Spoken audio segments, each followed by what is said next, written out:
Hey, what is up everyone? Today we got a pretty unique story. It's narrated by Frederick Surrey. Get cozy and watch till the end, guys. There is a place that exists between places.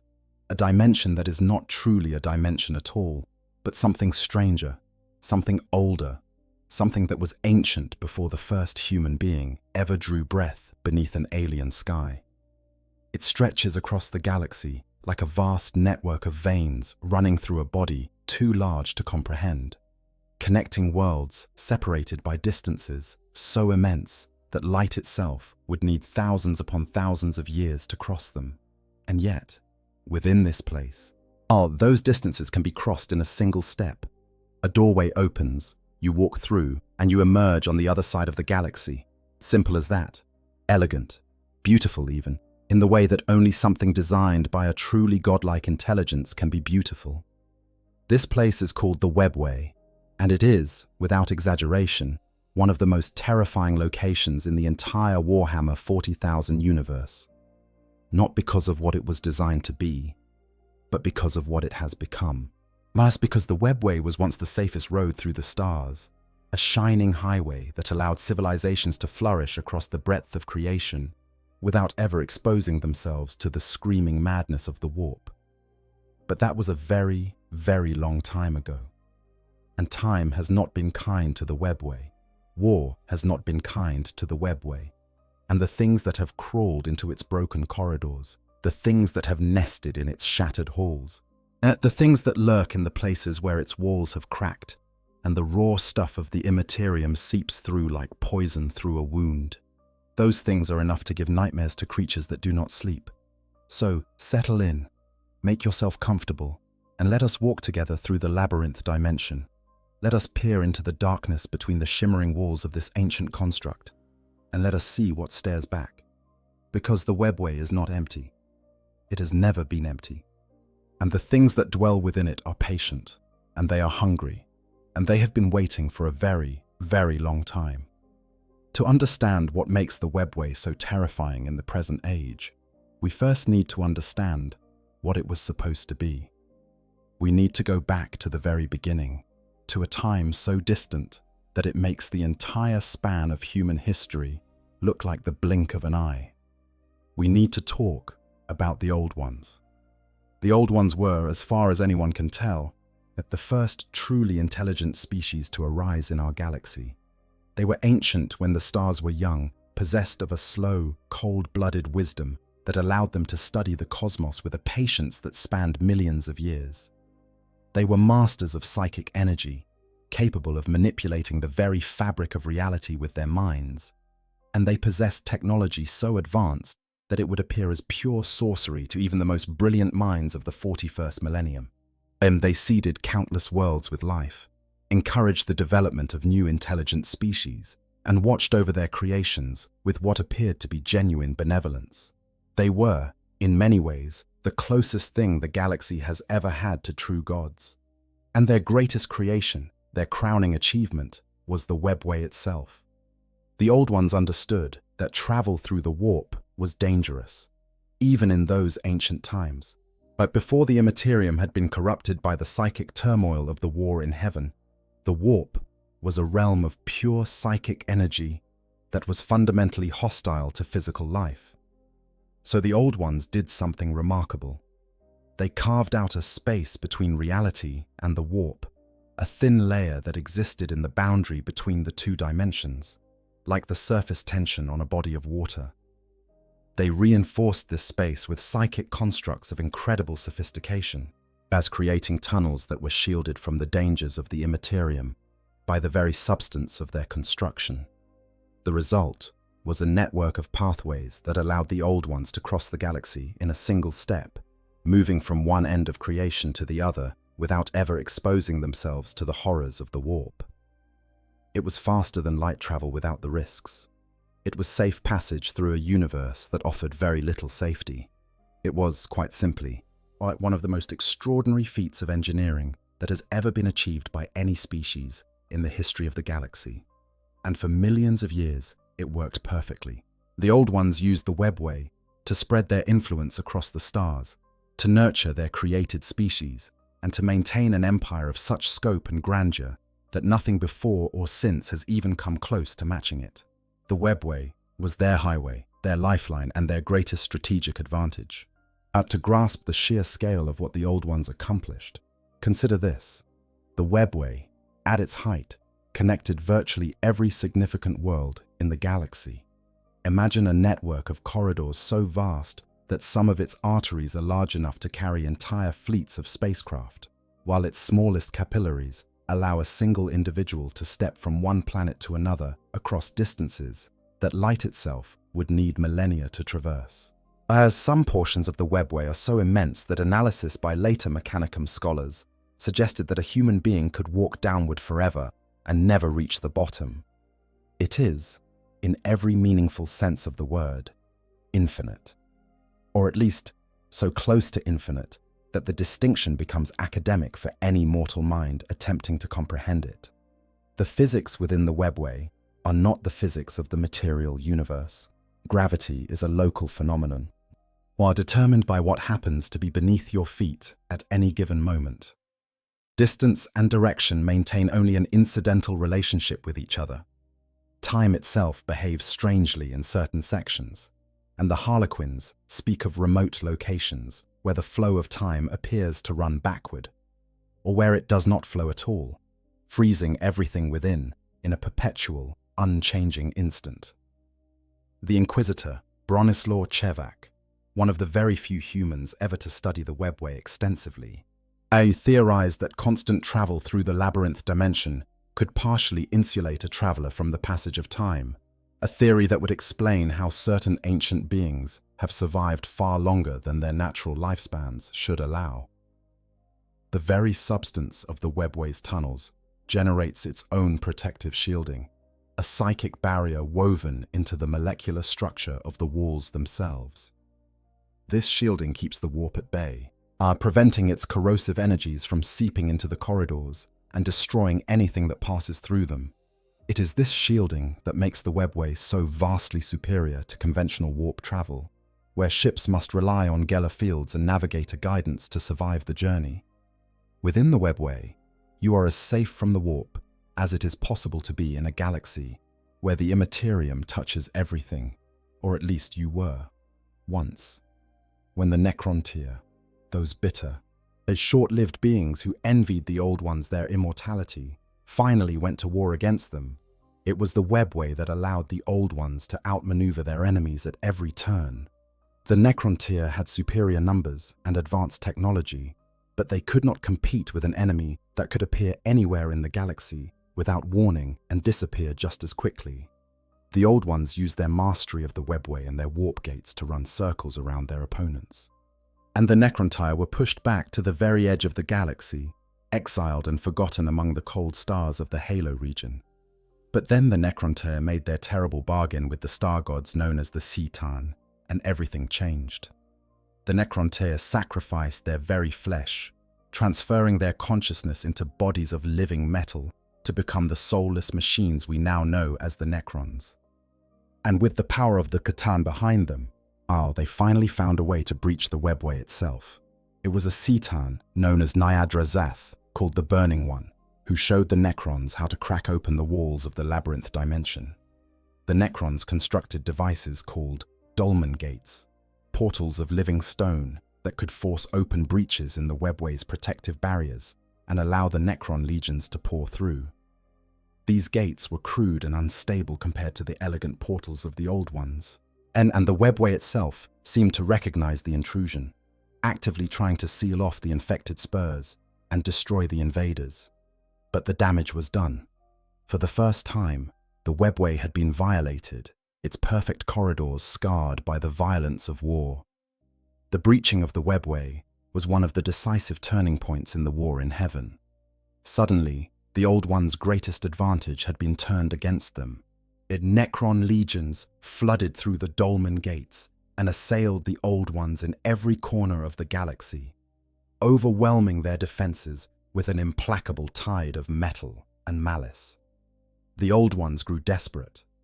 They began engineering new species with ever stronger connections to the warp, hoping to create psychic warriors capable of fighting back against the Citan, who were vulnerable to psychic energy.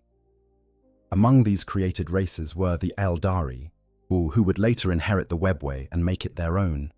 But these acts of desperation had unintended consequences. The psychic turmoil generated by the war in heaven, the suffering and death of billions upon billions of sentient beings, destabilized the warp itself. The previously calm and relatively benign Imperium was transformed into a roiling hell of psychic energy, and new predatory entities began to coalesce within its depths. Among the most terrifying of these were the enslavers, or creatures that could reach across the boundary between dimensions and seize control of psychic minds, turning living beings into gateways through which more of their kind could pour into reality.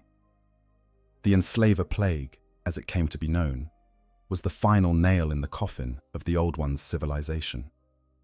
Their own creations, the psychically gifted species they had engineered to fight the Necrons, became vectors for the Enslavers' invasion. Entire worlds fell as the Enslavers dominated population after population, turning them into puppet armies and living warp portals. The Old One's Webway network was breached from the Imperium side as well, as the increasingly hostile warp found ways to seep through cracks in the tunnel's protective barriers. The Old One's civilization collapsed, and the species itself either went extinct or fled the galaxy entirely.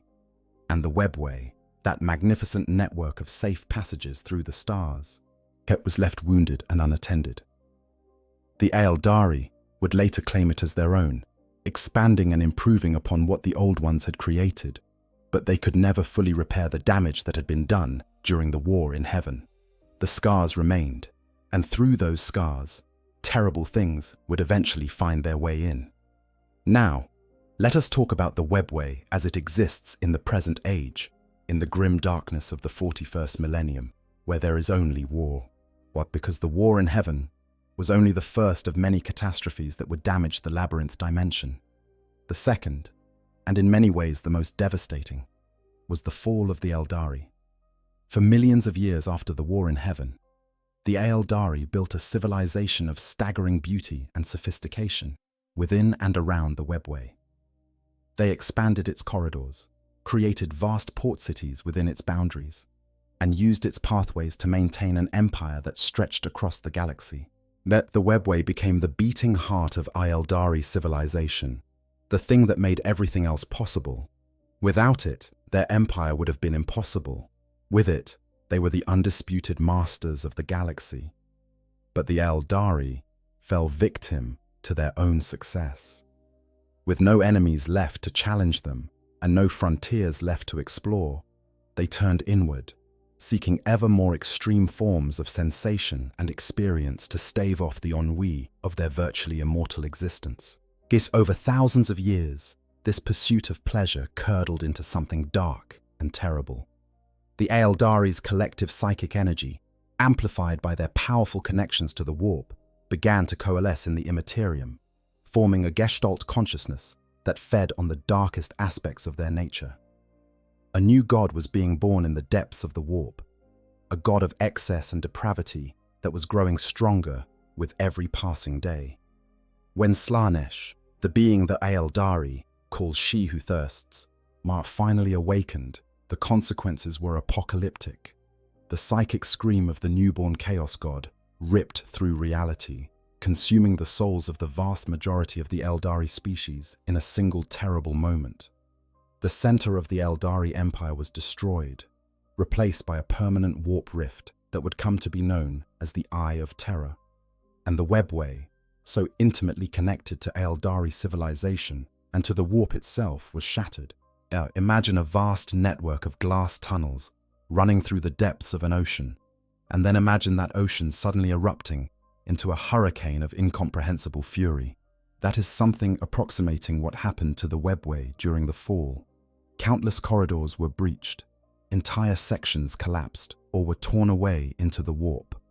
The psychic barriers that had kept the tunnels safe from the Imperium were weakened or destroyed across vast stretches of the network. And through those breaches, through those cracks and ruptures, the denizens of the warp began to pour in. The Webway in the current age is a ruined shadow of what it once was. where once it was a pristine highway of shimmering light. Now it is a maze of dangers, a labyrinth in every sense of the word. Many of its passages are still intact, still usable, still protected by the ancient psychic barriers that the Old Ones and the Aeldari crafted with such skill. But many more have been compromised. And dead ends abound, where corridors that once led to thriving worlds now terminate in nothing. The worlds themselves destroyed, or the exits sealed with runes of psychic power. Mazes of twisted passages can entrap the unwary, leading travelers in circles until they die of exhaustion or are found by something worse. And in the deepest, darkest reaches of the network, in the places where the walls have cracked and the warp seeps through, things lurk that would drive a mortal mind to madness simply by being perceived. The Aeldari who survived the fall learned quickly that their once safe highway had become a gauntlet. They sealed off the most dangerous sections with wards and runes, closing doors that they prayed would never be opened again. They posted sentinels at critical junctions, warriors whose sole duty was to watch for signs of intrusion and raise the alarm if the seals showed signs of weakening. As they mapped the safe routes and guarded the knowledge of those routes with fanatical secrecy, because to lose the Webway entirely would mean the final extinction of their already dying species. The knowledge of a craft world's placement within the Webway is among the most closely guarded secrets in the Aeldari species. Each craft world's seers, the psychically gifted individuals who serve as their leaders and advisors, yet maintain detailed knowledge of the Webway routes connecting their home to the rest of the network, and they share this information with no one outside their inner circle. If this knowledge were to fall into the wrong hands, whether Chaos Sorcerers or Necron Overlords or even other Aeldari factions, the consequences could be catastrophic. A single leaked route could allow an enemy to bypass the craft world's conventional defenses and strike directly at its heart through the Webway, destroying millions of Aeldari in a single, devastating assault. There are rumors that a transdimensional map of the entire Webway was made thousands of years ago, a priceless artifact of such extraordinary value that wars have been fought over its possession. If this map exists, it is said to be held within the Black Library, locked away among the other forbidden treasures that the Harlequins guard with their lives. Such a map would show every route, every junction, every hidden passage, and every sealed door in the entire labyrinth dimension. In the right hands, it would be a tool of unimaginable power. In the wrong hands, it would be the key to the galaxy's destruction. The Aeldari's caution is well-founded, because the Webway in its current state is not merely damaged. It is actively hostile to anyone who does not know exactly where they are going. The corridors shift. Routes that were safe yesterday may be deadly today, changed by the slow, grinding movement of the Webway's vast architecture or by new breaches that have opened in the walls. Dead ends appear where none existed before, trapping unwary travelers in sections of the network that have been cut off from the rest. Some of these dead ends lead to places that no longer exist, exits that once opened onto thriving worlds but now terminate in the void where those worlds used to be, destroyed by some cataclysm or swallowed by the warp. For a traveler without knowledge of the safe routes, the Webway is a death sentence. They will wander its corridors until they starve, or until they stumble into a section that has been compromised by the warp, or until they attract the attention of one of the countless predatory entities that haunt the network's darker reaches. The Webway does not forgive mistakes. It does not offer second chances. It simply swallows the unwary and moves on, as it has been doing for millions of years. But sealing a door is not the same as destroying what lies behind it, and the things that have found their way into the Webway over the millennia are not the sort of things that can be contained forever. Let us talk then about the specific horrors that call the Webway home. Let us begin with the most obvious, the most numerous, and arguably the most dangerous, the demons of chaos. The Webway exists in the space between the material universe and the warp. It is, by design, supposed to be shielded from the Imperium, but those shields have been damaged and compromised by millennia of war and catastrophe. In the places where the barriers are thin, where the walls have cracked, the warp bleeds through. And where the warp bleeds through, demons follow. Demons are the most common predators within the damaged sections of the Webway, and they are present in terrifying numbers. Every crevice, every breach, every place where the ancient wards have weakened serves as a potential entry point for the entities of the Imperium. The sealed sections of the Webway are filled with daemons of every variety, from the bloodthirsty foot soldiers of Cain to the scheming horrors of Tzeentch, from the plague-ridden servants of Nurgle to the seductive nightmares of Slaanesh.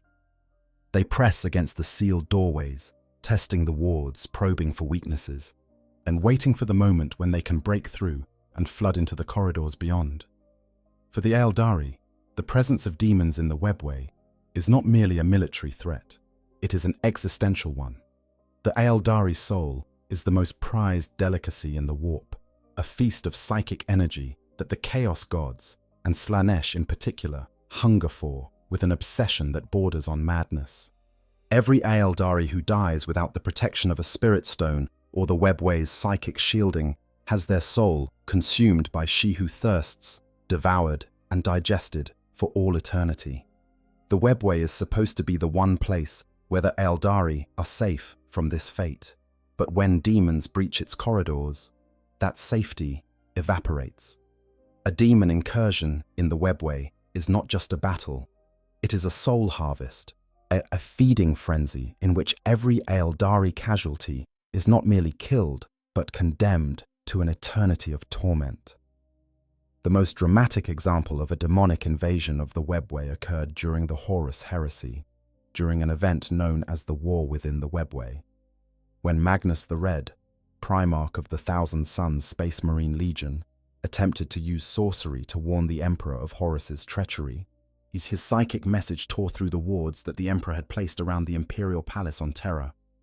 The Emperor had been working on a project of supreme ambition, attempting to create a human gateway into the Webway that would free humanity from its dependence on warp travel. The psychic backlash of Magnus's warning caused the Golden Throne, the device that powered this gateway, to malfunction catastrophically. The result was a breach in the Webway of terrifying proportions. Warp rifts opened throughout the human-built sections of the labyrinth dimension, and demons poured through in numbers that defied comprehension. The Emperor was forced to sit upon the Golden Throne and use his own immense psychic power to hold the breach closed, while his custodian guard and the Silent Sisterhood fought a desperate 5-year war against the demonic hordes that threatened to overwhelm them. The fighting was apocalyptic. The Imperial forces were centered around an abandoned Aeldari city called Kalastar, known as the Impossible City, and they defended the Webway tunnels that led back to Terra itself with a ferocity born of absolute desperation. If they failed, the demons would pour through the Golden Throne's portal and emerge on Terra in the heart of the Imperial Palace. The consequences of such a breakthrough would have been nothing less than the extinction of humanity. Kalastar itself deserves a moment of description because it exemplifies the haunting beauty of what the Aeldari abandoned when they fled the Webway's more dangerous reaches. The Impossible City was a place of soaring spires and graceful architecture, a metropolis that had been built within the Webway itself, sustained by its own artificial sun that hung in the impossible sky above its towers. For thousands of years it had stood empty, abandoned by the Aeldari after the fall, and its silent streets and empty plazas preserved in the timeless environment of the labyrinth dimension. When the Imperial forces arrived, they found a city frozen in the moment of its abandonment, as if its inhabitants had simply stepped out for a moment and would return at any time. But it was not the beauty of Kalastar that the custodians and Sisters of Silence would remember. It was the horror of what came after. The demons poured through the breaches in numbers that seemed to have no end. Wave after wave of warp spawn flooded into the Impossible City, filling its graceful corridors with the stench of corruption and the shrieking of entities whose very existence was an affront to the laws of physics. The defenders fought with everything they had, these golden warriors of the Emperor, and their psychic null sisters, holding choke points and killing grounds with a discipline and ferocity that would have made any army in the galaxy proud. But the enemy was not limited to the mindless hordes of lesser demons. As the war ground on, year after agonizing year, the Chaos Gods committed ever greater forces to the struggle. Bloodthirsters, the mightiest servants of Khorne, appeared among the ranks of the attackers, greater demons of such power that each one was a living natural disaster. Lords of Change materialized overhead, weaving sorcerous webs that confused and disoriented the defenders. Great unclean ones brought the rot and corruption of Nurgle into the pristine corridors of the Webway, and keepers of secrets whispered temptations that tested even the iron will of the custodian guard. And then the traitors came. Corrupted space marines of the heretic legions found their way into the Webway, led by sorcerers who used the warp rifts as doorways into the labyrinth dimension. Titans of the traitorous Legio Audax, corrupted god machines that walked like mountains of iron and hatred, were deployed through the breaches, their massive weapons shattering the walls of Kalistar and killing defenders by the dozen with every thunderous volley. The arrival of these mortal forces alongside the demonic hordes was devastating, because unlike demons, who could be banished back to the warp by sufficient force, the corrupted Astartes and their machines died permanent deaths and could not be called back. They fought with a desperate, fanatical fury that made them almost as dangerous as the demons themselves. The defense of Kalistar lasted for weeks, weeks of unending combat, weeks of blood and fury, and the screaming of demons. The custodians fought until their golden armor was scarred beyond recognition, until their weapons dulled from the sheer volume of killing, until they stood on piles of demonic corpses so high that the battlefield itself became a landscape of the dead. Want the Sisters of Silence, their psychic null auras creating islands of calm in the storm of warp energy, held critical positions where the fighting was thickest, their presence alone enough to weaken the demons that pressed against them. But the city fell. The walls of Kalistar were finally shattered, and the Chaos forces drove the Imperials all the way back to the Webway gate leading to Terra itself. They stood at the very threshold of the portal, at the last line of defense between the demonic hordes and the home world of humanity, and they did not retreat one step further. It was at this moment of ultimate crisis that the unspoken sanction was completed on Terra. 1,000 captured Psykers were sacrificed to temporarily power the Golden Throne, and the Emperor was freed from his prison for a single day. He plunged into the Webway like a burning dawn, his psychic power blazing through the tunnels with a radiance that made the stolen sons of Commorragh look like guttering candles. The demons recoiled from his light. The surviving custodians were reinvigorated by their master's presence, fighting with renewed fury at his side. The Emperor summoned an army of loyal Imperial dead, spectral warriors wreathed in golden flame, and together they drove the Chaos forces back through the corridors of the Webway in a battle that would be remembered. It's by the few who survived to remember it, as one of the most terrible and magnificent moments in the history of the Imperium. But even the Emperor, at the height of his power, could not cleanse the Webway completely. The demons were too numerous, the breaches too extensive, and there was one entity among the hordes that even the Master of Mankind could not easily overcome. The Custodian Guard, the finest warriors in the Imperium, but were reduced to 1/10 of their original strength during the fighting. The Sisters of Silence suffered equally grievous casualties. As the war dragged on, the Chaos Gods committed ever greater forces to the assault, sending not just demons, but corrupted Chaos Space Marines, corrupted Titans, and greater demons of immense power. The walls of the impossible city were shattered. The defenders were pushed back, step by bloody step, until they stood at the very threshold of the portal to Terra. But it was at this point that the Emperor himself entered the Webway, fueled by the sacrifice of 1,000 Psykers, whose lives were consumed to temporarily power the Golden Throne in his absence. He blazed through the demonic hordes like a golden sun, his psychic fire burning demons to nothing with every step. He summoned an army of loyal Imperial dead, spectral warriors wreathed in psychic flame, and he reaped a terrible toll upon the forces of chaos.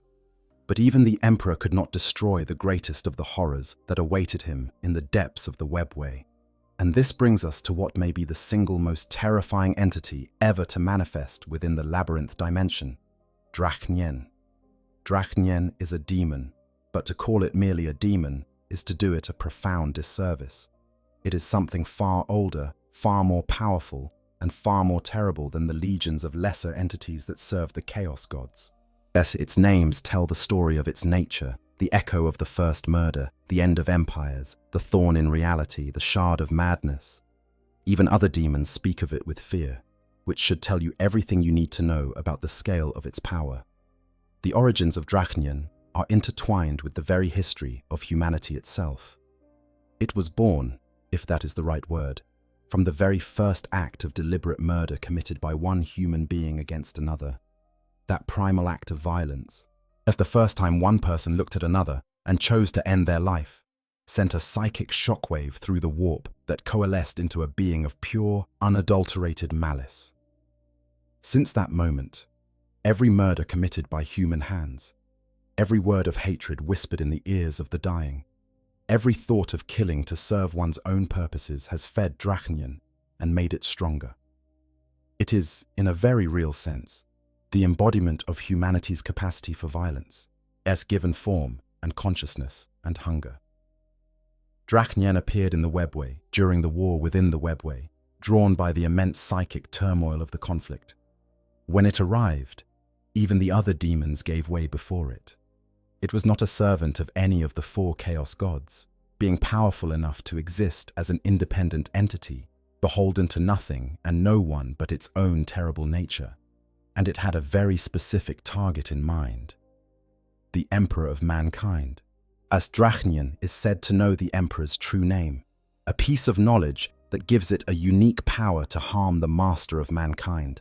When it finally confronted the Emperor in the depths of the Webway, it took the form of a primitive war chief, a fur-clad savage wielding a spear of bone and crude jewelry, the echo of the very first murderer whose act of violence had given it birth.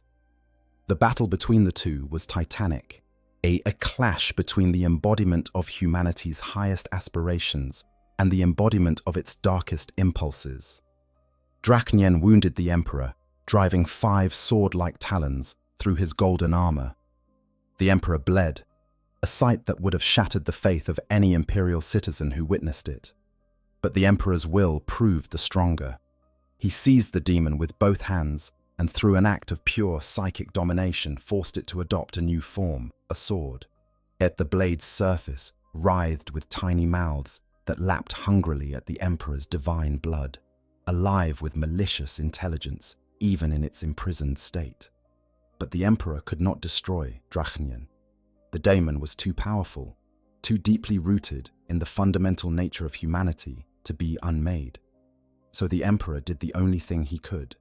He called forward one of his most loyal custodians, a warrior named War Within the Webway, and thrust the demon sword into his bodyguard's body, binding the entity to the custodian's flesh.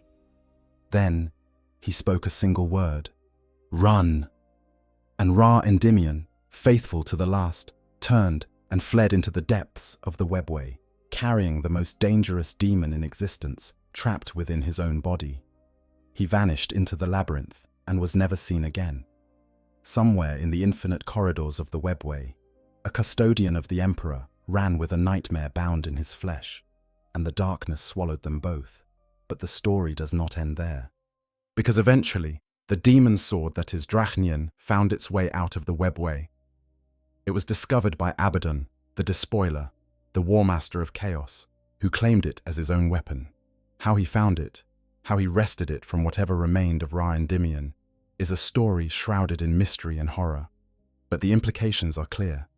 Something that was sealed away in the Webway, something that the Emperor himself could not destroy, eventually escaped. And if Drachnyen could escape, what else might find its way out of the labyrinth dimension? The Webway is not merely a highway between worlds.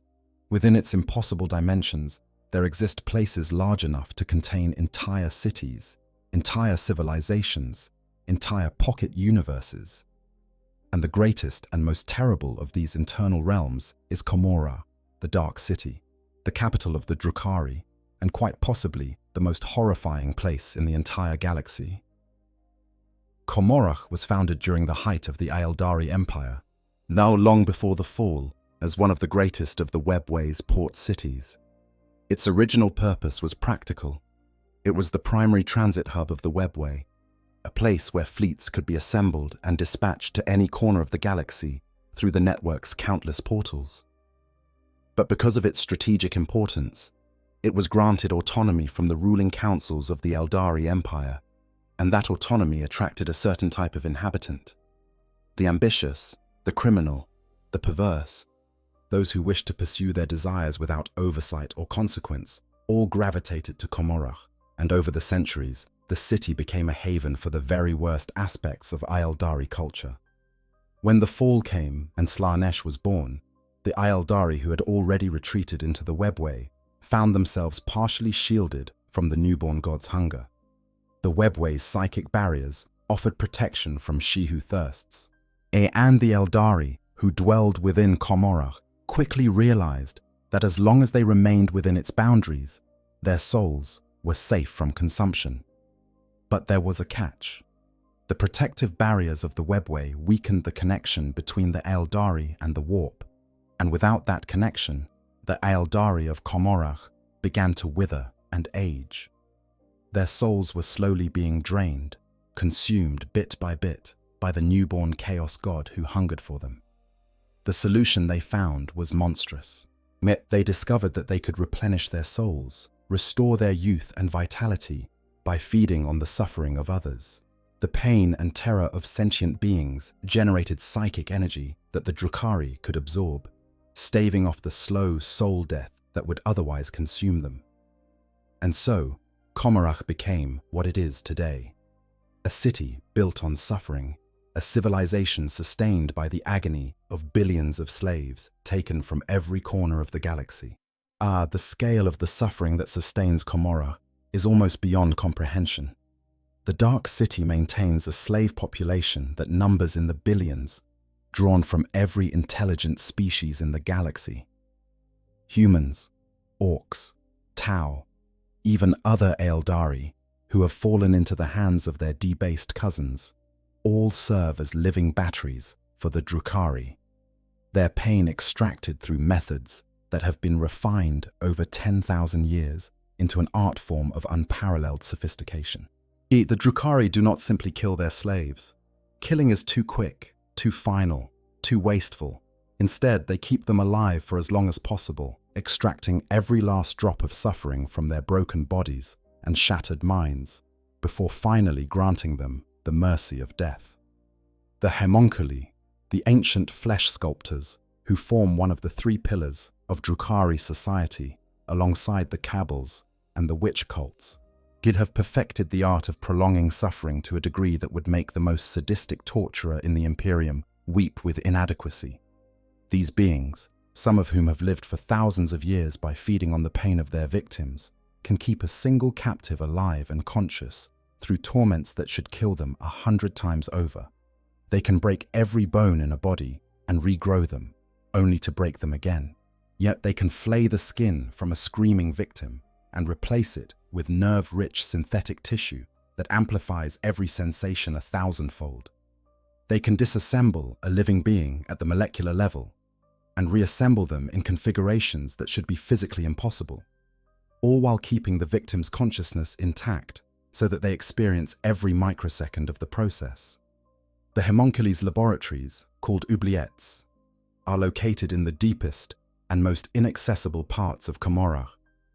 What happens within their walls is known only to their inhabitants and their clients, and even the most hardened Drukhari prefer not to speculate. The screams that filter up from the depths are constant, a never-ending background symphony of agony that the residents of Commorragh have long since learned to ignore. To them, it is simply the sound of their civilization functioning. The screams mean that the Homunculi are working, which means that the soul energy is flowing, which means that the Drukhari will live another day. The witch cults, the second pillar of Drukhari society, take a different approach to the generation of suffering. Where the Homunculi work in private, the witch cults work in public, staging massive gladiatorial spectacles in arenas that can hold audiences of millions. The combatants in these arenas include slaves, captured warriors from real space raids, exotic beasts taken from 1,000 different worlds, and the witches themselves, warrior athletes whose combat skills are matched only by their beauty and their cruelty. The fights are not merely deadly but theatrically so, choreographed to maximize both the entertainment value for the audience and the suffering of the participants. A typical arena event might begin with a mass slaughter of unarmed slaves, on their deaths serving as an appetizer for the main event. Now, before we go any deeper into the webway, I just want to take a quick second to share something with you guys. The thing that genuinely gets under my skin the most is the idea of rotten demons still running somewhere in there.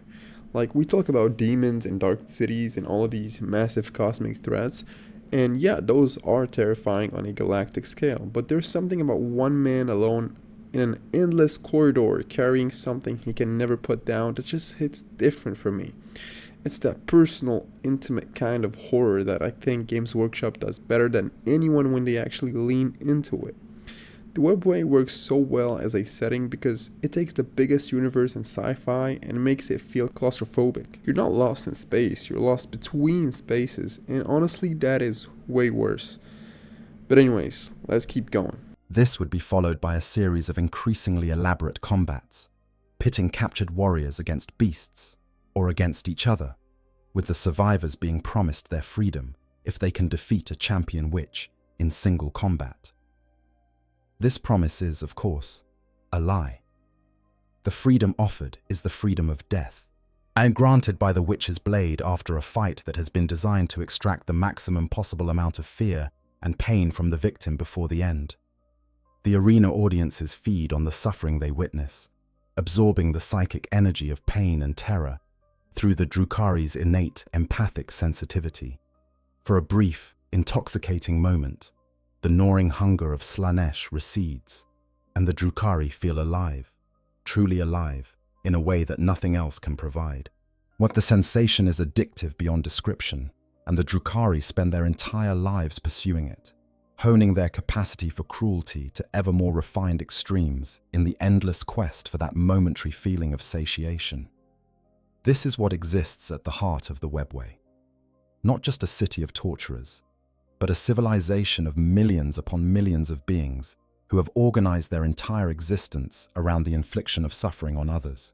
And a society where cruelty is not a deviation from the norm, but the norm itself, where kindness is weakness and mercy is suicide, where the only currency that matters is pain, and the only law is the law of the strong.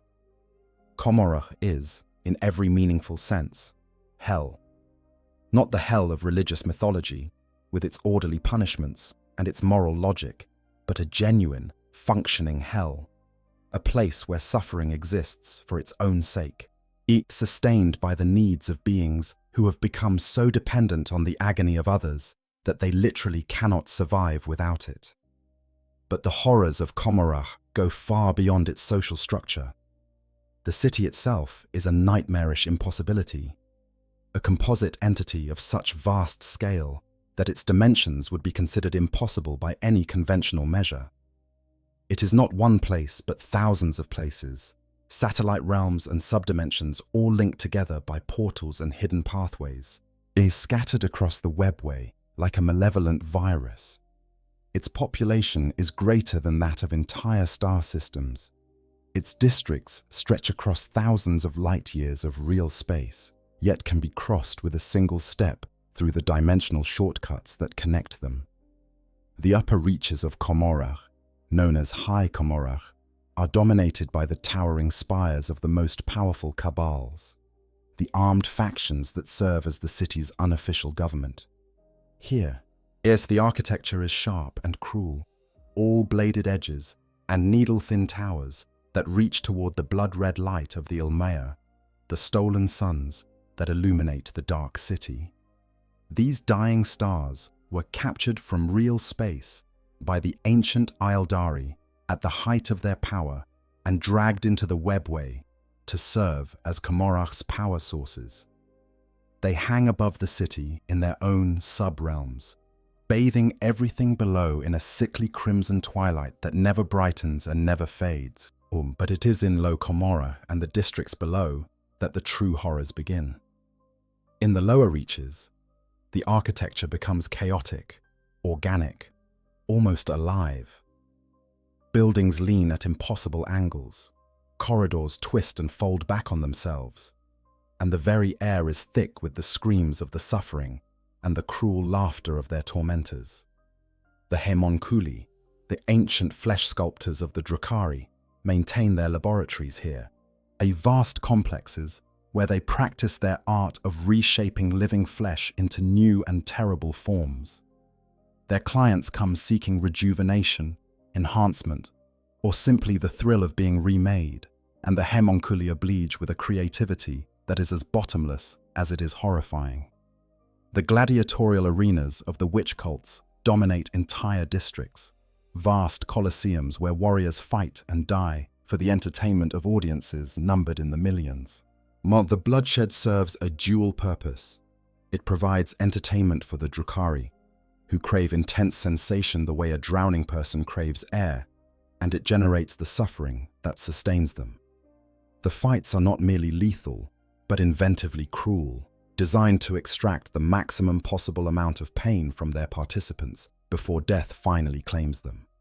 And then there is Aeldari. Aeldari is a district of Commorragh that has literally fallen into shadow, as it exists in multiple dimensions simultaneously, a place where the boundaries between reality and something else have become blurred beyond recognition.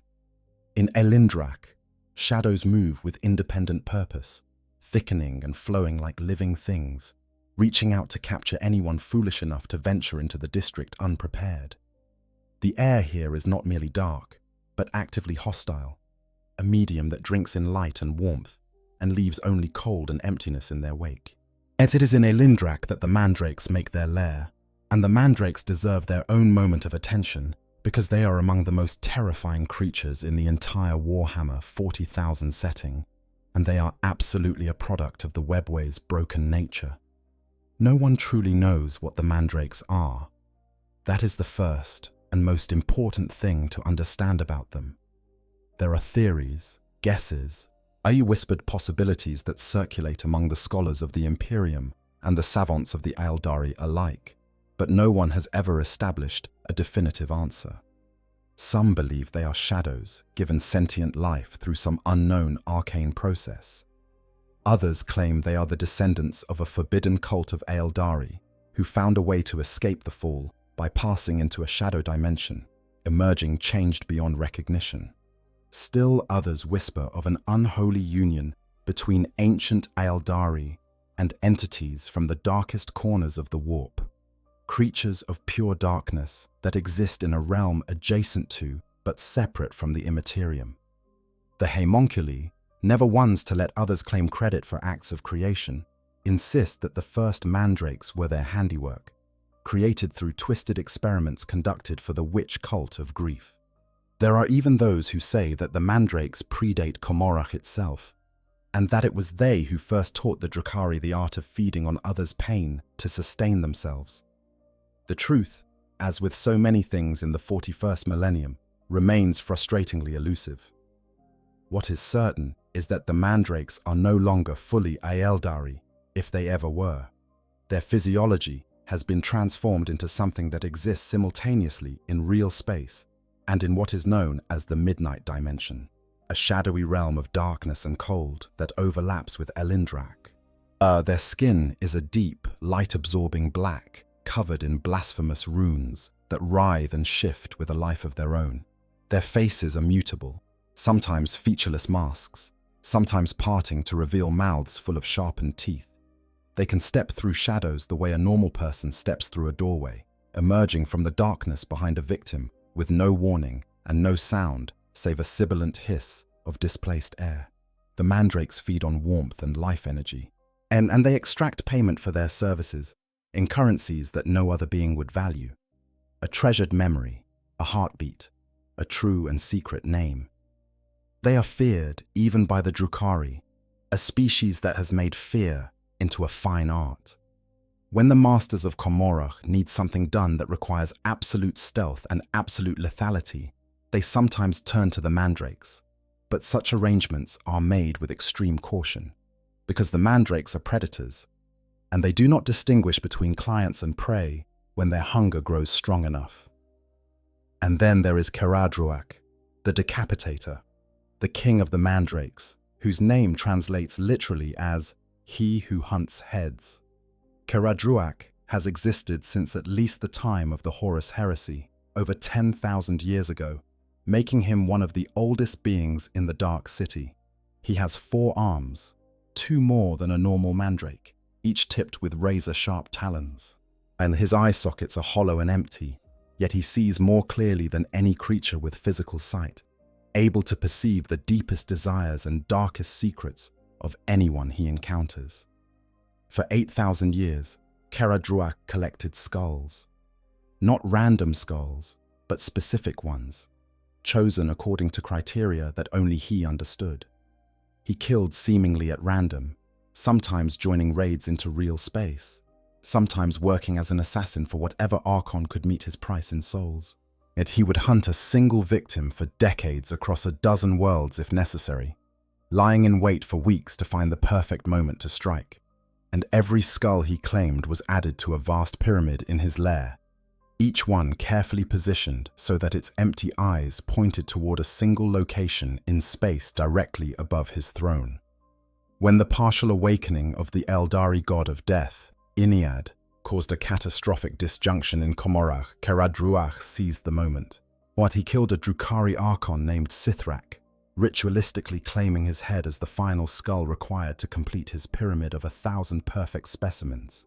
And when the last skull was placed, when the pyramid was complete, and all those hollow eye sockets stared at that single point in space, something happened that shook the very foundations of the Dark City. A portal opened. Not a portal to the warp, not a portal to real space, but a portal to the midnight dimension itself, at that shadowy realm from which the Mandrakes had always drawn their power. And through that portal, an onslaught of tenebrous monsters and Mandrakes surged into Commorragh. For a dozen miles around Caradruach's throne, the Dark City became a sea of living shadow that consumed everything in its path, even demons. Think about that for a moment. The shadow realm of the Mandrakes, the midnight dimension, is so alien and so hostile that even the demons of chaos cannot survive within it. When Caradruach opened his portal, the darkness that poured through was so absolute, so all-consuming, that the demonic entities that had been plaguing Commorragh were swallowed up and destroyed. A whole section of one of the largest cities in the galaxy was transformed into a realm of pure, impenetrable shadow, controlled by a creature whose motives remain utterly incomprehensible. And that realm of shadow is still there. It has become a permanent feature of Commorragh, a district of absolute darkness from which no light escapes and few travelers return. The Mandrakes rule it absolutely, and Caradruach sits at its heart, surrounded by his 1,000 perfect skulls, gazing into a dimension that no other being can perceive. This is what exists in the Webway. Not just demons, not just predators, but entire civilizations of horror nested within its impossible geometry, like parasites within the body of a dying host. But Commorragh's horrors do not end with the Mandrakes. There is another threat that hangs over the Dark City like a sword suspended by a fraying thread, and it is a threat that terrifies even the most jaded and powerful of the Drukhari. It is called Cain's Gate, and it is perhaps the most dangerous single location in the entire Webway. Deep in the undercore of Commorragh, hidden from all but a select few, there exists a rent in the fabric of the Webway. Not a small crack or a minor breach, but a full-blown gateway to the warp itself. A hideous wound in the otherwise smooth substance of the labyrinth dimension that can never be stitched shut or severed. This is Cain's Gate, and beyond it lies the raw, screaming madness of the Imperium, pressing against the gate with the weight of infinity behind it, seeking to force its way through. The consequences of Cain's Gate being fully breached would be catastrophic beyond description. Commorragh would be opened directly to the warp, and every demon in the Imperium would be free to pour into the Dark City in numbers that would make the War Within the Webway look like a minor skirmish. Every Drukhari soul in Commorragh would be exposed to the full hunger of Slaanesh, and the Dark City's billions of inhabitants would be consumed in a feeding frenzy that would echo through the warp for eternity. But Cain's gate has not been fully breached, not yet. Instead, it has been held closed through a combination of ancient wards, brute force, and desperate improvisation.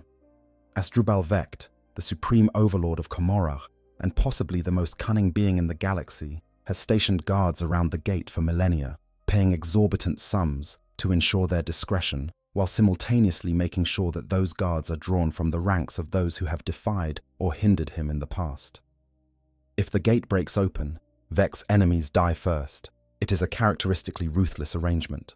Vect himself deserves a moment of consideration, because he is in many ways the embodiment of everything terrible about Commorragh, and his relationship with Cain's gate reveals the depths of the Drukhari's capacity for manipulation. Asdrubal Vect is not merely old, he is ancient in ways that defy easy comprehension. He claims to be the founder of Commorragh itself, the very being who first discovered the technique of sustaining Drukhari life by feeding on the suffering of others. Yet whether this claim is true or mere propaganda is impossible to verify, but if it is even partially accurate, then Vect has been alive for over 10,000 years, making him one of the oldest living beings in the galaxy.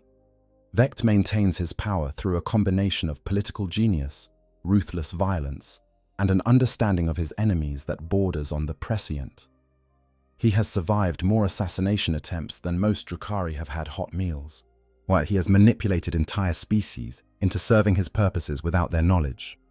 He has engineered invasions of his own city, deliberately allowing enemies to breach Commorragh's defenses so that the resulting chaos would destroy his rivals while leaving his own power base intact. The Commorragh raid of the 35th Millennium, in which Space Marines of the Salamanders chapter invaded the Dark City, was orchestrated by Vect himself, who used the Imperial assault as a weapon against the noble houses that opposed him. The result was the destruction of virtually all the old Drukhari nobility and the rise of Vect's cabal of the Black Heart to absolute supremacy. Vect's approach to Cain's gate is consistent with this philosophy. He does not try to permanently seal the gate, because a permanent seal would remove a useful threat that keeps his enemies in line. Instead, he maintains the gate in a state of controlled instability, dangerous enough to be feared but contained enough to be managed. 500 incubi warriors guard the gate chamber at all times, and Vect pays exorbitant sums to ensure their loyalty and their silence. But those incubi are deliberately drawn from brotherhoods that have crossed Vect in the past. They are expendable, a first line of defense that will buy time for Vect to execute whatever contingency plan he has prepared for the gate's eventual failure. Yet the sheer cynicism of this arrangement should not obscure its effectiveness. Vect has kept the gate contained for millennia, longer than most imperial institutions have existed.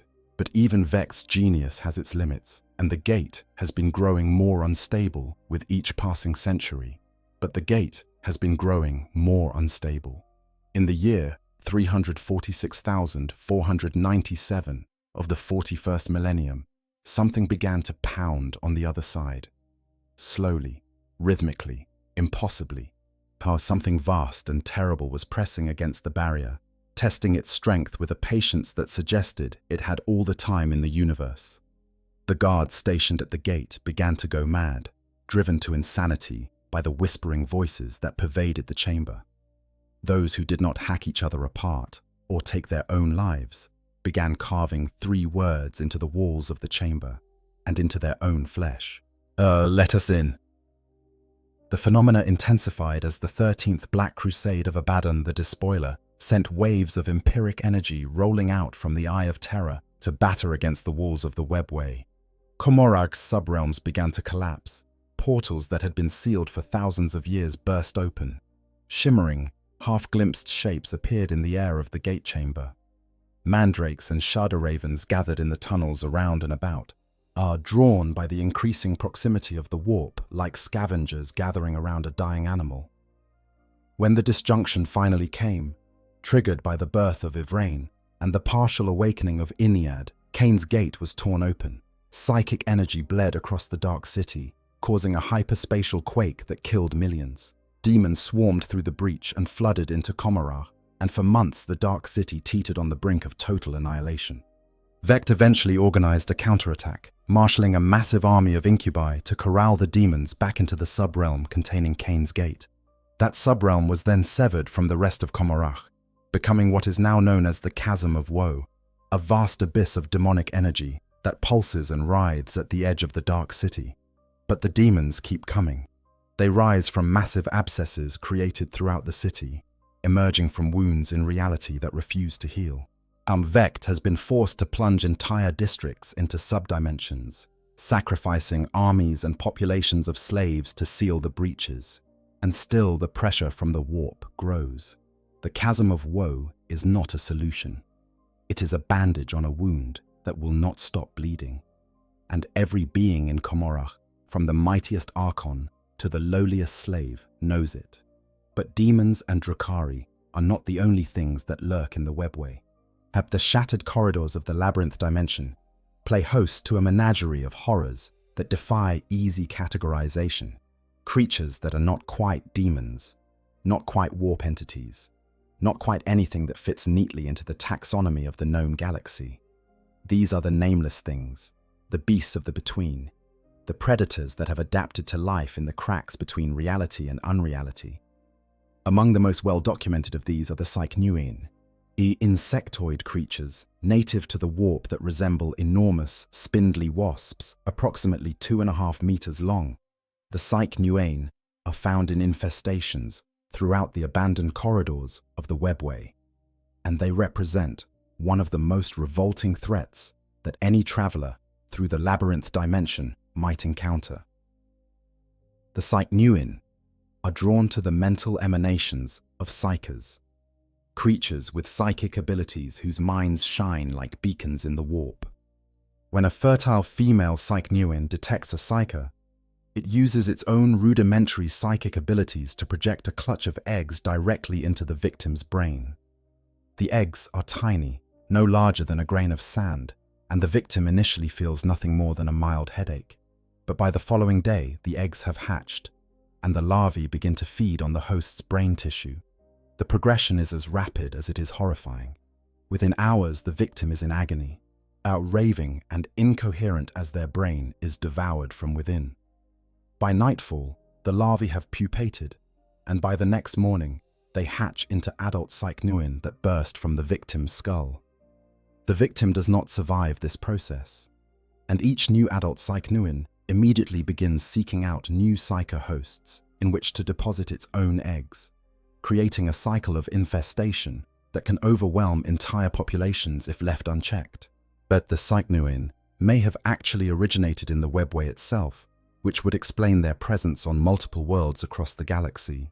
They may have escaped through Webway gates over the millennia, establishing populations on worlds like Mara and Prospero.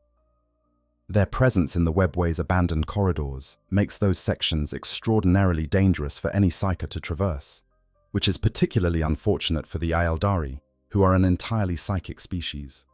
Entire regions of the Webway have been sealed off by the Aeldari specifically because of Cycneuin infestations.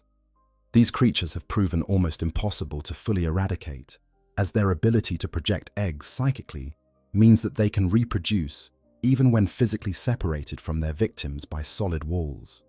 The only reliable defense is the complete absence of psychic activity, which, for the Aeldari, is essentially impossible.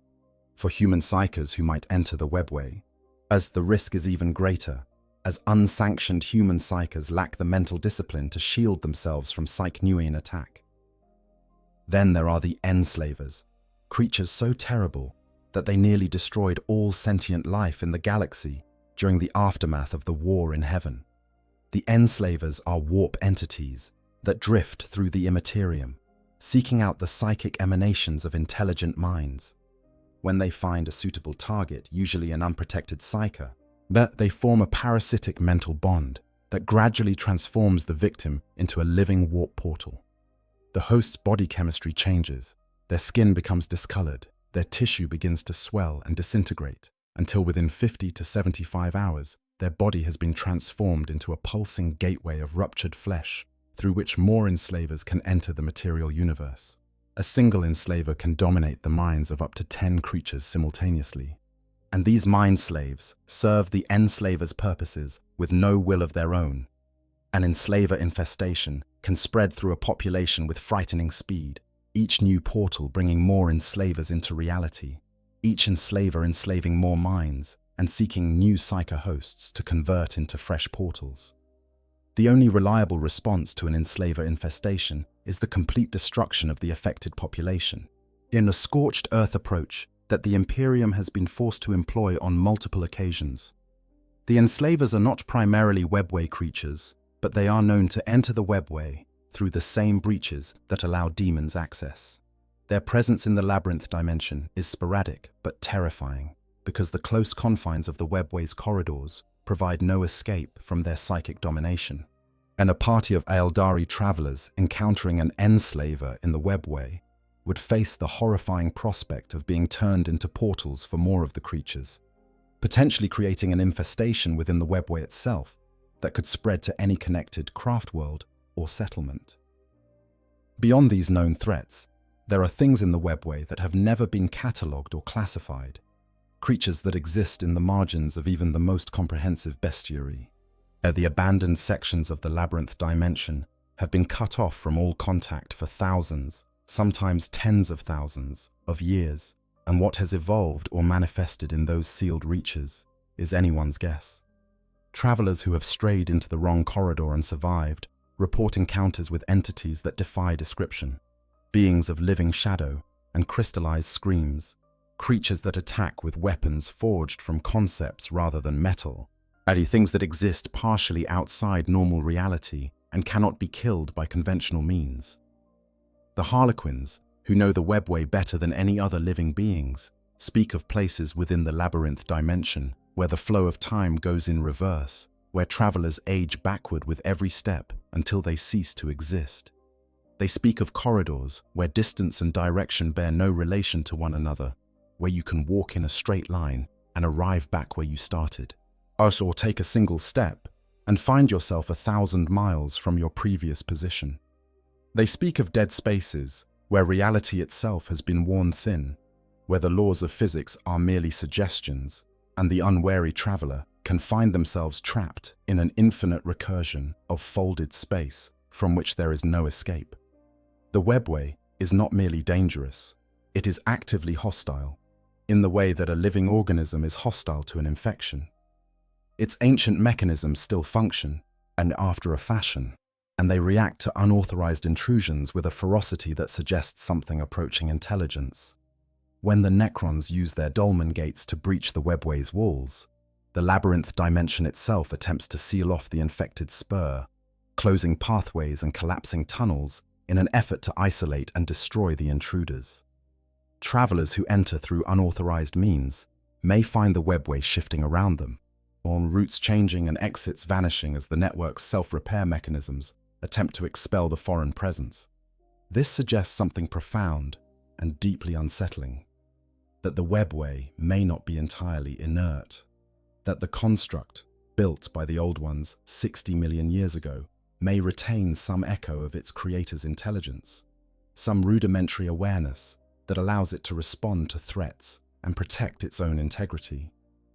If this is the case, then the Webway is not merely a network of tunnels.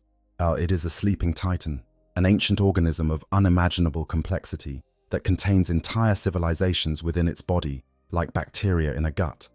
And the things that crawl through its corridors, the demons and Mandrekes and Psychnuan and Nameless horrors, are merely the parasites that have infected this colossal being during its long, slow decline. There is one more location within the Webway that demands our attention. A place that is not horrifying in the same way as Commorragh or Cain's Gate, but which is perhaps the most mysterious and awe-inspiring destination in the entire labyrinth dimension. This is the Black Library, and it is the Aeldari's most closely guarded secret. The Black Library is a craft world, one of the great continent-sized vessels that the Aeldari use as their homes in the void between stars. But unlike other craft worlds, which drift through real space at sublight speeds, the Black Library exists entirely within the Webway, constantly moving through its labyrinthine corridors along a route that is known to no one outside the Harlequins and the members of the governing Black Council. It is a vast, scorched, crystalline construct covered in veins and flourishes, possessing the flowing grace typical of Aeldari architecture, but its interior is deliberately designed as a labyrinth, with convoluted passages and chambers that shift and rearrange themselves in ways that suggest a conscious awareness. Within the Black Library is stored the Aeldari's accumulated knowledge of chaos, the most complete and comprehensive collection of information about the ruinous powers that exists anywhere in the galaxy. Tomes and scrolls and crystalline data matrices contain the Aeldari's research into the warp, the Chaos God's demonology, and every other aspect of the Imperium that they have studied over the course of their long and tragic history. This knowledge is of incalculable value, not just to the Aeldari, but to anyone who seeks to understand and combat the forces of chaos. The Black Library was created by Commorragh, the Laughing God, the Aeldari deity of trickery, creativity, and art. Commorragh is one of only 3 Aeldari gods to have survived the fall and the birth of Slaanesh, and having escaped into the Webway where he continues to dwell to this day. He is said to be the only being in existence who knows every single path through the Webway, every secret corridor, every hidden junction, every concealed shortcut. This knowledge is shared in part with his devotees, the Harlequins, the deadly warrior performers who serve as the Laughing God's agents in the galaxy. The Harlequins are the guardians of the Black Library, and they take their duties with absolute seriousness.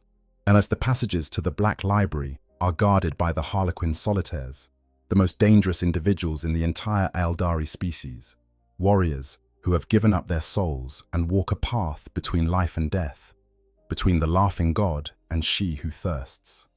The library's records are maintained by the White Seers, and its entrance is guarded by beings known as the Guardian Scribes, who are said to be themselves the most terrible of all perils in the Webway. But only 2 groups are allowed to come and go from the Black Library at will: the Harlequin Solitaires and the Human Illuminati, a secretive order whose existence is barely known even within the Imperium. Others have gained entry on rare occasions. The Imperial Inquisitor, Bronislaw Chevak, was granted access once by the Black Council, but had to prove himself worthy of the honor. Another Inquisitor, Jack Draco, managed to find a way into the library and steal the Book of the Rana Dandra, and also known as the Eldar Book of Fate, an act of theft that sent shockwaves through the Aeldari species. Most famously, the Chaos Sorcerer Ahriman of the Thousand Suns has sought entrance to the Black Library for nearly 10,000 years, driven by his obsessive desire to understand the nature of Tzeentch, the Chaos God he serves. For millennia, the Harlequins and the Aeldari craft worlds repelled his attempts, but shortly before the 13th Black Crusade, Ahriman led a warband of Thousand Suns into the Webway and fought his way to within sight of the library itself. The battles were horrific, with several major arteries of the Webway choked with the dead before the Chaos Marines were finally driven back. The breach caused by the fighting was sealed, but at a terrible cost. An entire section of the Webway was lost forever, collapsed and destroyed in the fighting. The Black Library houses more than just books. At its very heart, upon a plinth of finely carved obstinate, rests a crystalline tome said to contain the words of Commorragh himself. Since the fall of the Aeldari, this tome's covers have remained closed, sealed with flickering chains of light. But as the 41st millennium drew to its close, the chains began to fall away, one by one, as long prophesied events came to pass. When the last chain fell and the tome opened, it revealed writings that told of a final act, at a cosmic jest that would change the story of the Aeldari's fall forever. Instead of the ultimate victory of chaos, the final act described Tegorach's ultimate trick, a scheme that would manipulate Slaanesh into expending all of its energy to save the Aeldari rather than destroy them. How such a thing could come to pass remains unclear, but the mere existence of this prophecy suggests that the Laughing God has been playing a game of incomprehensible complexity within the Webway for 10,000 years, and that the labyrinth dimension is not merely a network of tunnels, but a cosmic chessboard upon which the fate of an entire species is being decided. All of these threats, all of these horrors, all of these wonders and nightmares exist within the Webway, but they do not exist in isolation.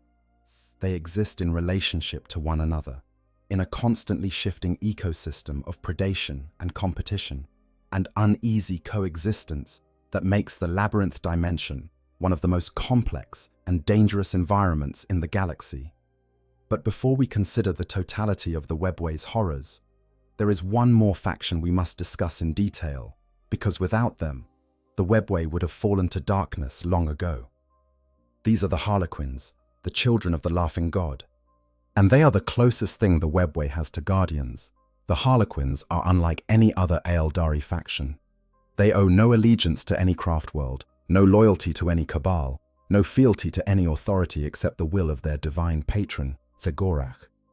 They are warriors and performers in equal measure, their combat style a deadly ballet of acrobatic violence that is as beautiful as it is lethal.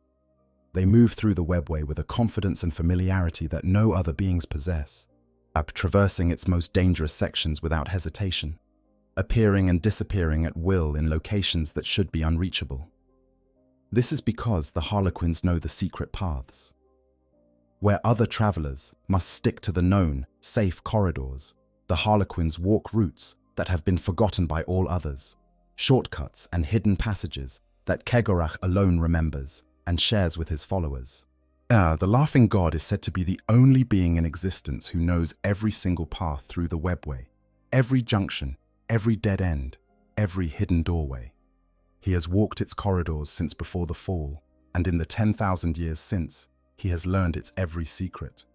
This knowledge makes the Harlequins both the most effective defenders of the Webway and one of its most unsettling inhabitants. They appear without warning, without us emerging from supposedly solid walls or stepping out of passages that were not there a moment ago. They fight with a speed and ferocity that is terrifying even by the standards of the Aeldari. Their holosuits projecting cascades of light and color that confuse and disorient their enemies while their weapons do their grim work. And then they vanish, slipping back into the hidden paths of the Webway as silently as they arrived. The Harlequins patrol the Webway constantly, traveling from craft world to craft world, from Exodite world to Dark City, performing their ancient dances and telling their stories wherever they go. But their performances are more than entertainment. They are warnings, lessons, and prophecies, encoded in dance and song and the clash of blade against blade. The greatest of these performances is the Dance Without End, which tells the story of the fall of the Aeldari, and which can only be performed in its entirety by a troupe that includes a solitaire, the most dangerous and most cursed of all Harlequin performers. The solitaires are singular beings, individuals who walk the path of damnation so that others might be spared. Each solitaire plays the role of Slaanesh in the Dance Without End, and in doing so, they sacrifice their own soul to she who thirsts. Upon death, a solitaire's soul belongs to Slaanesh, unless Commorragh himself intervenes to steal it away. This gives the solitaires a unique and terrible perspective on the horrors of the Webway. They have already lost everything. They walk through the labyrinth dimension as condemned souls, fighting the enemies of the Aeldari with a reckless abandon that borders on suicidal, and they do so with a grace and skill that makes them the deadliest individual combatants in the entire galaxy. It is the solitaires who guard the deepest passages of the Webway, the corridors that lead to the Black Library, and the hidden routes that connect the most sacred Aeldari sites. It is the solitaires who are the first to respond when a sealed door shows signs of weakening, or when a demonic incursion threatens to overwhelm a section of the network. They fight alone, always alone, for no other Aeldari will stand beside them. Their very presence is considered a bad omen, and even other Harlequins treat them with a mixture of reverence and dread. To be a solitaire is to be the loneliest being in the galaxy, a warrior without companions, a performer without an audience, a soul without a future. And yet the solitaires persist. They endure their isolation and their damnation because the alternative is worse. Without them, the Webway would have fallen to the forces of chaos long ago. Without their tireless vigilance, the sealed doors would have been breached, the hidden paths would have been discovered by enemies, and the Black Library would have been sacked by Ahriman or some other seeker of forbidden knowledge. The solitaires are the price the Aeldari pay for the continued existence of the Webway, a sacrifice that is as terrible as it is necessary. The Harlequins' relationship with the Webway extends beyond mere guardianship, however. They use the labyrinth dimension as a strategic asset, a means of projecting force across the galaxy with a speed and precision that no other faction can match. And a mask of Harlequins can position itself in ambush along a Webway corridor and wait for the perfect moment to strike, emerging from the network onto a battlefield light years away, with no warning and no possibility of interception. They have used this capability to intervene in conflicts across the galaxy, appearing at critical moments to turn the tide of battles that would otherwise have been lost. During the 13th Black Crusade, Harlequin masks emerged from Webway portals across the galaxy to oppose the forces of chaos, striking at targets that no one else could reach and disrupting enemy plans with a precision that suggested an almost prescient understanding of the Chaos Force's strategy. This was not coincidence. It was Kegorach's great game in action, the Laughing God's inscrutable plan being carried out by his devoted servants through the medium of the Webway that he alone fully understands. Yet the Harlequins also serve as the connective tissue of Aeldari civilization, the one group that maintains contact with all three major branches of the species. They perform for the craft world Aeldari, reminding them of their history and their duties. They perform for the Drukhari, attempting to reach whatever remnant of conscience might still exist within those debased souls. And they perform for the Exodites, the Aeldari who abandoned the Empire before the fall and retreated to primitive worlds where they live in harmony with nature. Through the Harlequins, and through the Webway that allows them to reach all of these scattered communities, the Aeldari maintain the thinnest thread of unity as a species. Without the Webway, the Aeldari would be truly finished. Their craft worlds drift through the void at sublight speeds, their locations hidden from the rest of the galaxy. And without the Webway to connect them, each craft world would be an island, isolated and alone, incapable of mutual defense or communication. The Webway is the only thing that allows the Aeldari to function as a civilization rather than a collection of doomed, scattered survivors. We must also speak of the Necrons and their Dolmen gates, for the ancient machines represent yet another threat lurking within, or rather forcing its way into, the labyrinth dimension. The Necrons are those undying metal warriors who sleep in their tomb complexes beneath a million worlds, have no natural connection to the warp. When they sacrificed their flesh and became machines of living metal, they surrendered whatever psychic potential they might have possessed. They cannot see the warp, cannot manipulate it, cannot even perceive it except through their most advanced sensory equipment. And in a galaxy where every other major species relies on the warp for faster-than-light travel and communication, the Necrons are utterly cut off. But the Necrons are nothing if not practical. They learned 60 million years ago during the War in Heaven how to breach the Webway through brute force. Their Dolmen gates are crude by the standards of the Old One's technology, as portals of living stone that tear open holes in the Webway's protective barriers and allow Necron forces to enter the labyrinth dimension. It is a violent intrusion rather than the elegant manipulation employed by the Aeldari, more like kicking down a door than turning a handle, but it serves its purpose. The Webway does not tolerate these intrusions passively. When a Dolmen gate breaches its walls, the labyrinth dimension itself seems to react. and detecting the unauthorized entry and mobilizing its ancient self-repair mechanisms to seal off the affected corridor. The webway closes in around the breach, collapsing tunnels and redirecting pathways in an effort to isolate the intruders and prevent them from reaching the rest of the network. This means that Necrons who enter the webway through Dolmen gates are operating under a constant time pressure. They must reach their destination and achieve their objectives before the webway seals the corridor around them, trapping them in a section of the labyrinth dimension that is actively trying to destroy them. Many Dolmen gates were lost or destroyed during the 60 million years of the Necron Great Sleep, and the Aeldari have destroyed many more. The few that remain grant access to only a small portion of the webway, and much of that portion has been voluntarily sealed off by the Aeldari to prevent further contamination. But the webway is immeasurably vast, and even these sundered portions allow the Necrons a mode of travel that far outpaces anything else available to them. The presence of Necrons in the webway adds another layer of danger to an already perilous environment.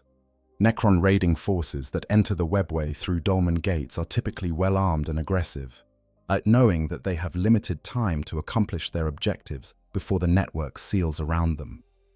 Any traveler unlucky enough to encounter a Necron force in the webway is in immediate mortal danger, caught between the implacable metal warriors and the webway's own defense mechanisms, which do not distinguish between intruders and innocent bystanders when collapsing a compromised section. The Sertan, known as the Burning One, who first taught the Necrons how to breach the webway, was said to have desired nothing more than to carry its eldritch fires into the labyrinth dimension's corridors. The thought of a star god loose in the webway, a being of such immense power that it could devour entire suns, should be enough to make even the most hardened warrior blanch. There is no confirmed account of a Sertan shard being deployed within the webway in the current age, but the possibility exists, and it is a possibility that the Aeldari take very seriously indeed.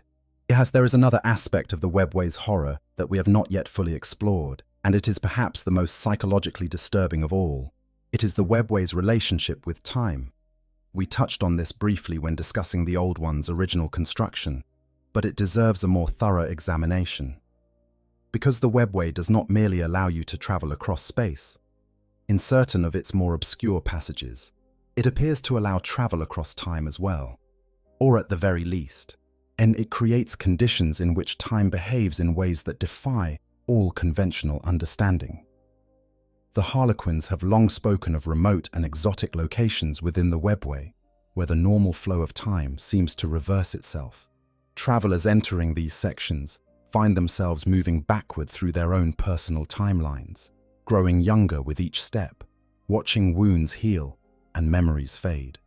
If they continue long enough, they eventually cease to exist entirely, regressing past the point of their own birth into non-existence.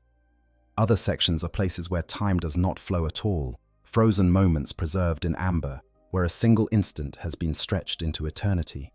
Travelers who enter these zones can remain there indefinitely, never aging, never changing, trapped in an endless now that offers no escape. These temporal anomalies are not well understood by anyone, including the Aeldari.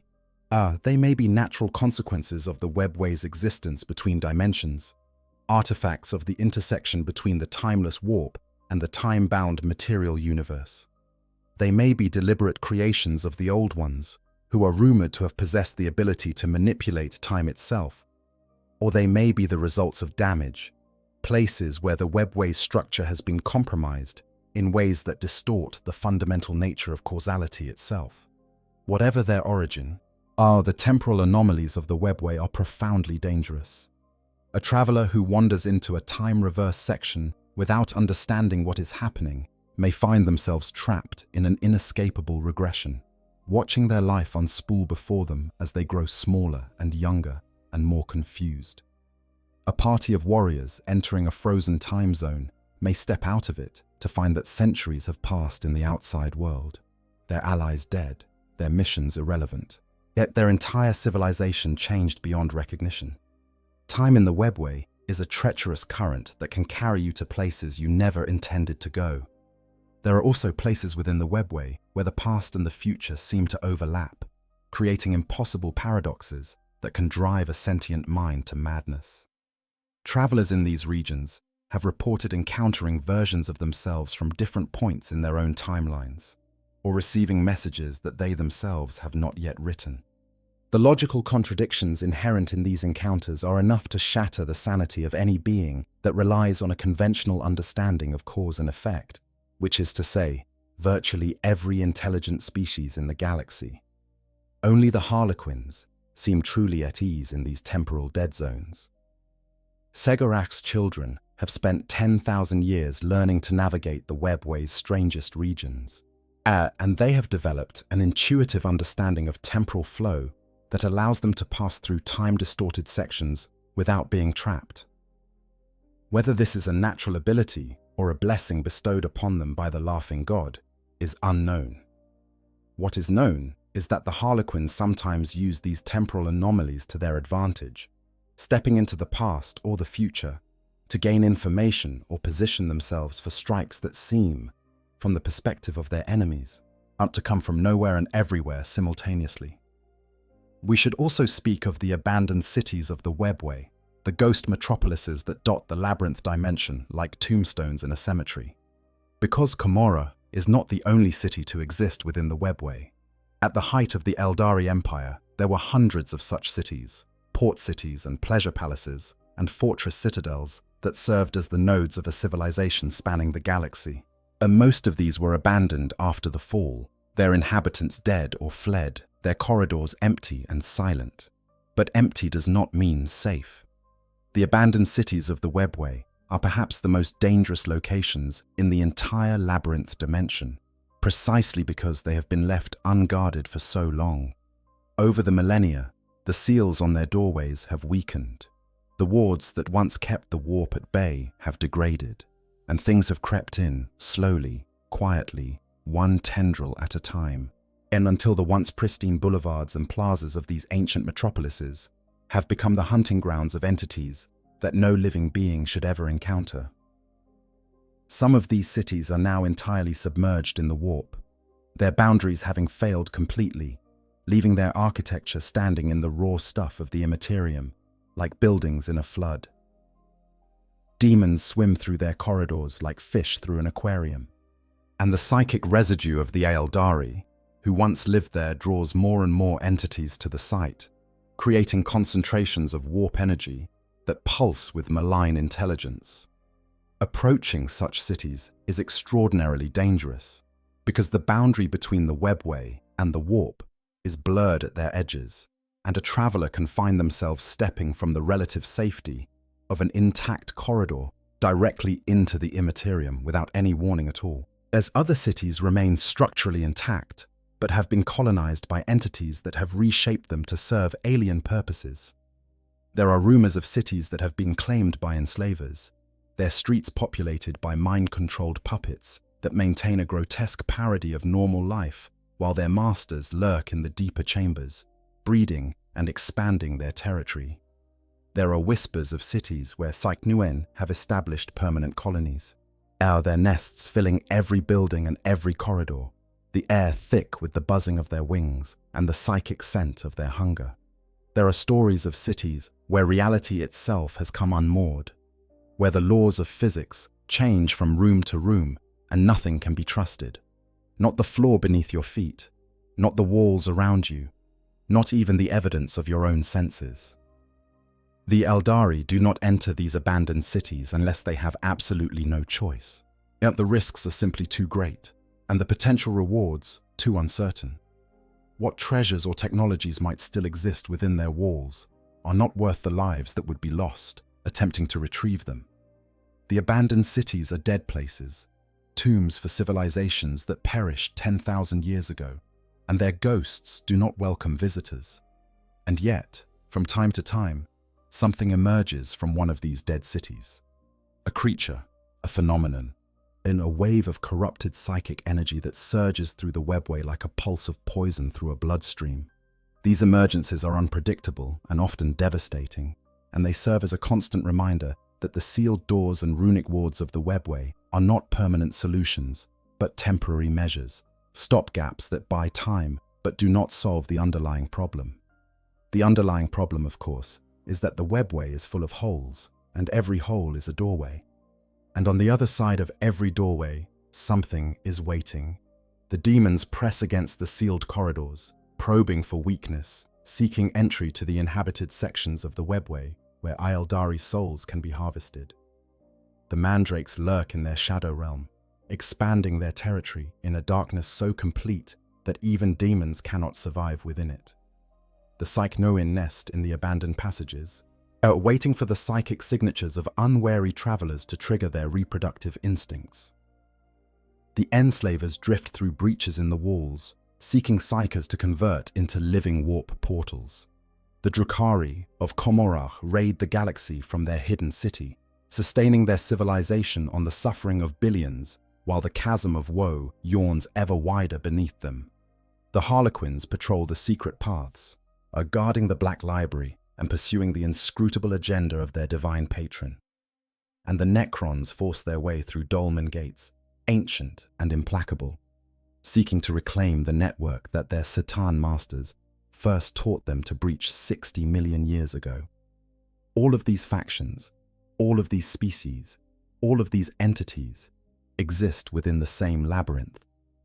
They fight and scheme and hunt and flee within the same corridors, the same impossible spaces, at the same ancient construct that was old before any of them existed.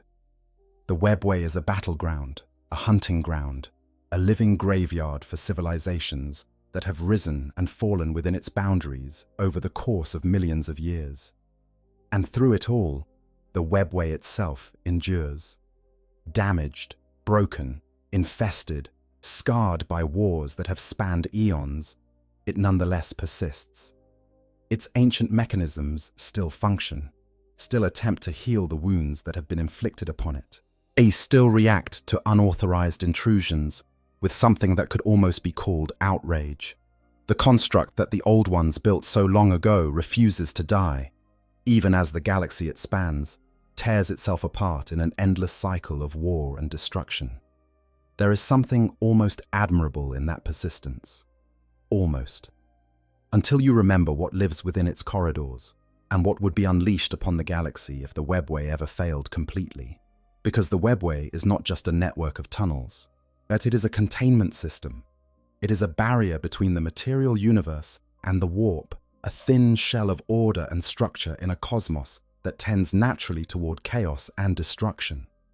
If the webway collapsed, if its remaining wards and barriers failed all at once, the warp would flood through every portal and every gateway simultaneously. Every world connected to the webway, every craft world, every exodite planet, even Terra itself through the Golden Throne's sealed portal, all would be exposed to the full, unfiltered fury of the Imperium. That is the true horror of the webway, not the individual threats that dwell within it, terrifying as they are, but the knowledge that the entire structure is slowly, inexorably failing. Every breach weakens it further. Every war within its corridors damages its ancient mechanisms a little more. Every passing millennium sees more sections sealed off, more corridors abandoned, more pathways lost to the darkness.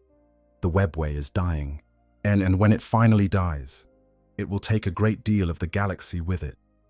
The Emperor of Mankind understood this.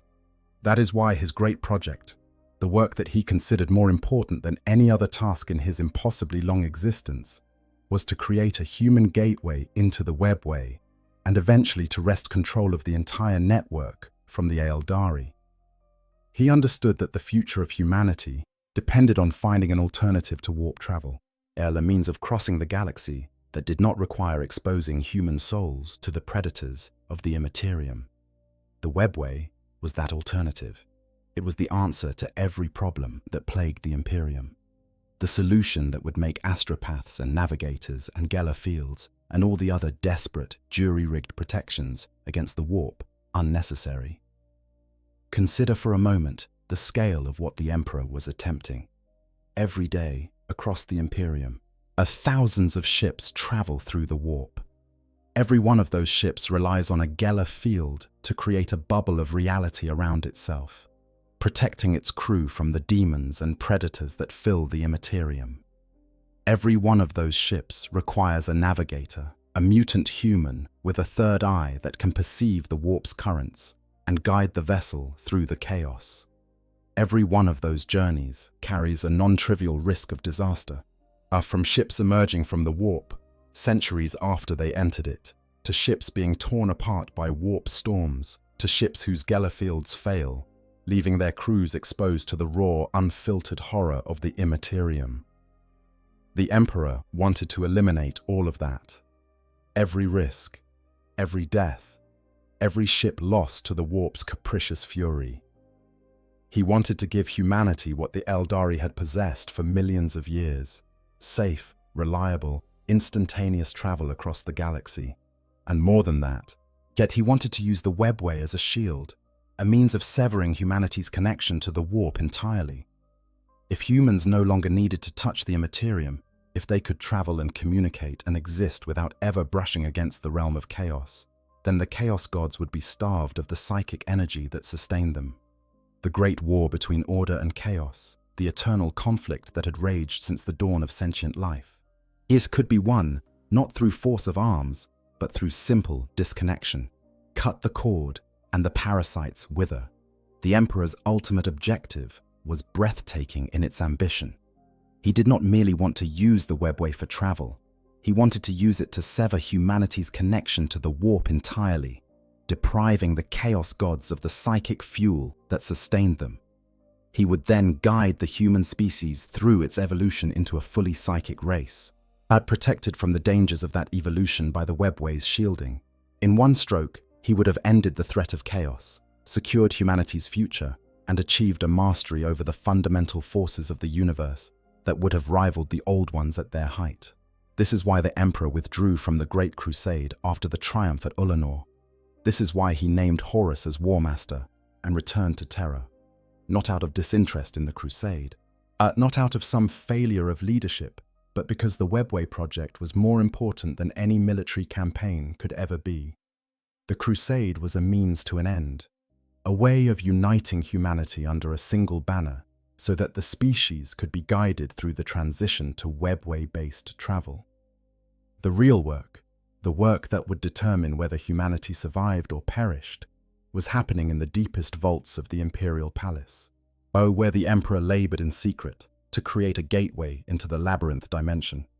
The technology he used was derived from the Dark Age of technology, or possibly from his own unfathomable genius. The Emperor was characteristically evasive when asked about its origins, refusing to give a definitive answer, even to his most trusted custodians.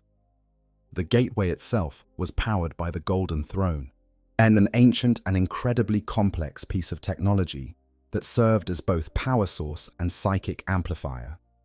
Through the throne, a psyker of sufficient power could create and maintain a stable portal into the Webway, holding the breach open while Mechanicum engineers constructed new tunnels that would eventually connect to the greater Aeldari network. But there was a critical flaw in the Emperor's design. Unlike the original Webway tunnels, which were constructed of psychically resistant material that naturally shielded their interiors from the warp, the human-built tunnels were made of conventional matter. They had no inherent psychic shielding. The only thing protecting them from the Imperium was the Emperor's own psychic will, channeled through the Golden Throne. As long as the Emperor maintained his concentration, the tunnels were safe. The moment his attention wavered, the warp would come flooding in. This was always intended to be a temporary arrangement. The Emperor planned to eventually use Magnus the Red, the most psychically powerful of his Primarch sons, as the permanent operator of the Golden Throne, freeing himself to work on more permanent solutions. Magnus's psychic gifts would have been sufficient to maintain the portal, while the Emperor designed and constructed proper psychic shielding for the human tunnels. It was a plan that could have worked. It was a plan that should have worked. But Magnus, in his desperate attempt to warn the Emperor of Horus's treachery, used sorcery to send a psychic message that tore through every ward the Emperor had placed around the Imperial Palace. The psychic backlash was catastrophic. The Golden Throne malfunctioned, the wards protecting the human tunnels shattered, and the warp came flooding in. The Emperor was already physically present in the webway when the disaster struck, at working on the expansion of the human tunnels. He felt the wards break. He felt the demons pouring through. And he made a decision that would define the next 10,000 years of human history. He abandoned the Webway project and returned to the Golden Throne, using his own immense psychic power to hold the breach closed and prevent the demons from reaching Terra. From that moment on, he was a prisoner, trapped on the Golden Throne by the necessity of maintaining the seal, unable to leave for more than the briefest of moments lest the portal open and damn the entire species. Upon first entering the Webway, the Aeldari had noticed the human presence and immediately begun sealing portals to their own craft worlds, fearing an Imperial invasion. They could not have known that the Emperor's intentions were ultimately defensive, aimed at protecting humanity rather than conquering the Aeldari. The mutual suspicion between the two species ensured that no cooperation was possible, and the Emperor was forced to work in isolation, building his tunnels without any guidance from the species that had spent millions of years mastering the Webway's secrets. This isolation contributed to the project's failure. If the Emperor had been able to study the Aeldari's psychically resistant materials, if he had been able to consult with their bone singers about the techniques used to shield Webway tunnels from the warp, the human tunnels might have been properly protected. But neither side was willing to trust the other, and in the end, that mutual distrust helped condemn the galaxy to 10,000 years of suffering. But the project failed. Magnus the Red's psychic warning shattered the wards. Demons flooded the human-built sections of the Webway, and the Emperor was forced to sit upon the Golden Throne to hold the breach closed, sacrificing his freedom and eventually his mobility to prevent Terra from being destroyed. The Webway project, the greatest hope for humanity's future, was abandoned. The dream of a human Webway died in the fires of the Horus heresy, and 10,000 years later, the Emperor still sits upon the Golden Throne, his rotting body sustained by arcane technology and the daily sacrifice of 1,000 psykers, are holding shut a door that must never be opened. And behind that door, pressing against the wards with an ever-increasing ferocity, the things of the Webway wait. The demons that flooded through Magnus's breach are still there, still trying to force their way through to Terra. Drachnyen, the echo of the first murder, may still lurk somewhere in those corridors, or may have found its way out through some other path. The Psychnuin nest in the abandoned passages, breeding endlessly, were waiting for the psychic scent of the Emperor himself to draw them to his throne. And behind them all, the warp itself pushes against the weakening barrier, hungry and patient and eternal. The Golden Throne is failing. This is not speculation. It is the quiet understanding of every tech priest who tends to the throne's mechanisms, every High Lord who has been briefed on the Imperium's most closely guarded secret. The technology is beyond the Imperium's understanding, and it has been degrading for 10,000 years. The Adeptus Mechanicus has poured incalculable resources into maintaining the throne, dispatching expeditions across the galaxy to find knowledge that might help them repair or replicate its systems. But their efforts have met with only limited success. Every year, the throne requires more psyker sacrifices to maintain its function. Every year, the machinery grows a little more temperamental, a little more unpredictable, or a little closer to catastrophic failure. The daily sacrifice of 1,000 psykers, individuals whose souls are consumed to fuel the Golden Throne's mechanisms, is one of the most closely guarded secrets of the Imperium. The black ships of the Inquisition travel constantly across Imperial space, gathering up every psyker they can find and transporting them to Terra, where they are fed into the throne's insatiable hunger.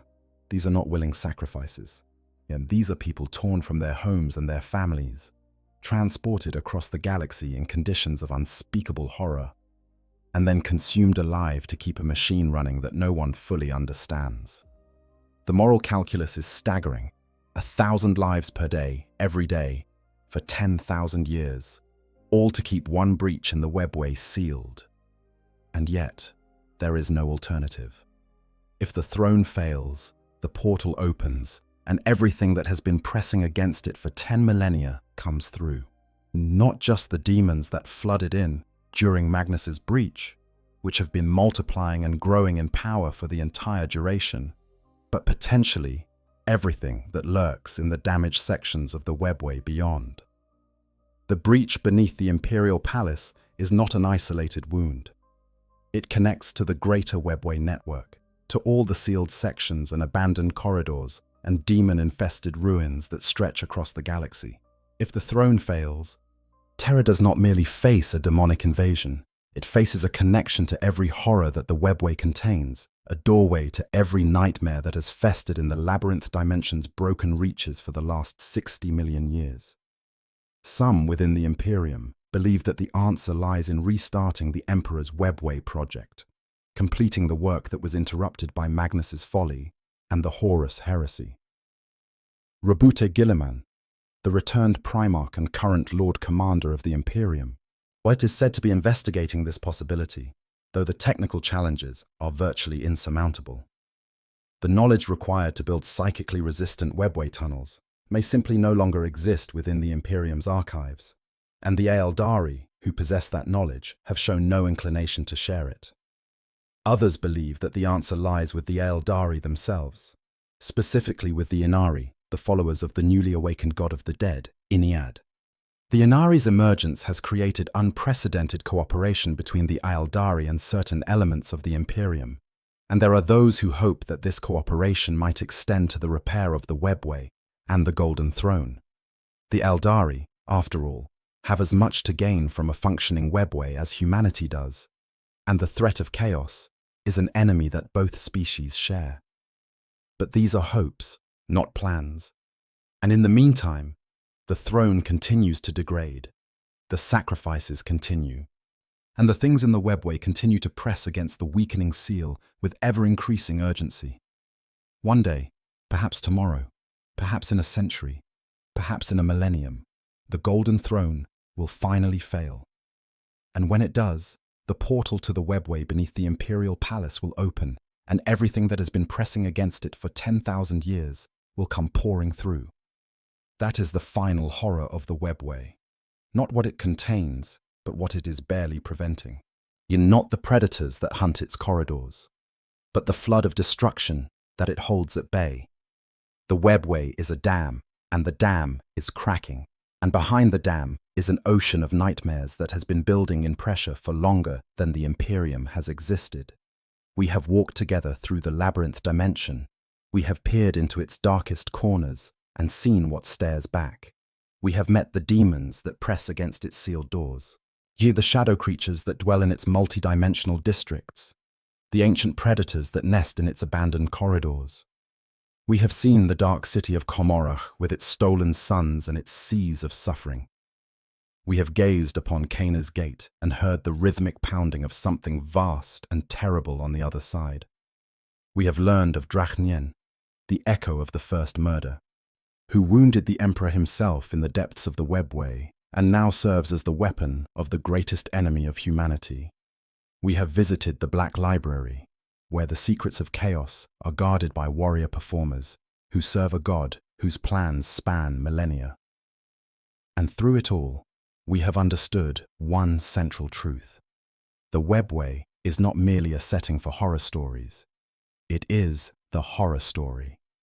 It is the slow-motion catastrophe that underpins the entire Warhammer 40,000 narrative. At the ticking clock that everyone can hear but no one can stop. Every faction in the galaxy has a stake in the Webway's fate.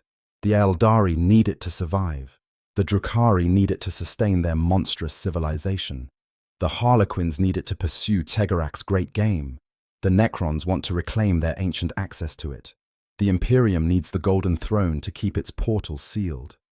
And the forces of chaos want nothing more than to see its walls come crashing down so that the warp can flood into every corner of creation. The Webway is the thread upon which the galaxy hangs. And the things that exist within it, the things that terrify everyone, from the mightiest Primarch to the lowliest slave, are not merely monsters to be fought and killed. They are symptoms of a deeper malady, signs of a structure that is slowly, irrevocably failing. when the webway finally falls, or when its ancient wards give way and its corridors collapse and the warp comes rushing in to fill the void, the galaxy will face a cataclysm that will make the fall of the Aeldari look like a minor inconvenience. That is what exists in the webway. That is what terrifies everyone. Not just the creatures, not just the demons, not just the shadow things and the parasites and the ancient nameless horrors, but the knowledge that the galaxy's most important piece of infrastructure, yet the network that connects everything to everything else, the construct that was built by gods and inherited by mortals, is slowly dying. And when it dies, everything dies with it. Sleep well, knowing that somewhere in the infinite corridors of the labyrinth dimension, something ancient and terrible is pressing against a door that grows weaker with every passing day, and that the only thing holding that door shut is a corpse on a golden chair. They're sustained by technology that no one understands, and sacrifices that no one can afford, doing battle with horrors that no one can name. That is the webway. That is what lives within it. And that, dear listeners, is why it terrifies everyone. If you enjoyed this deep dive into the horrors of the labyrinth dimension, please consider hitting that like button and subscribing to the channel. Your support means everything and helps us continue to explore the darkest, most fascinating corners of the Warhammer 40,000 universe together. Drop a comment below and let me know which aspect of the webway you find most terrifying and what topic you would like us to explore next. Until then, stay safe, stay curious, and remember, in the grim darkness of the far future, the webway is always watching. I hope you guys enjoyed the story. Make sure to hit the subscribe, like, share button, whatever you want. Give me some feedback if there's any. And yeah, sleep well.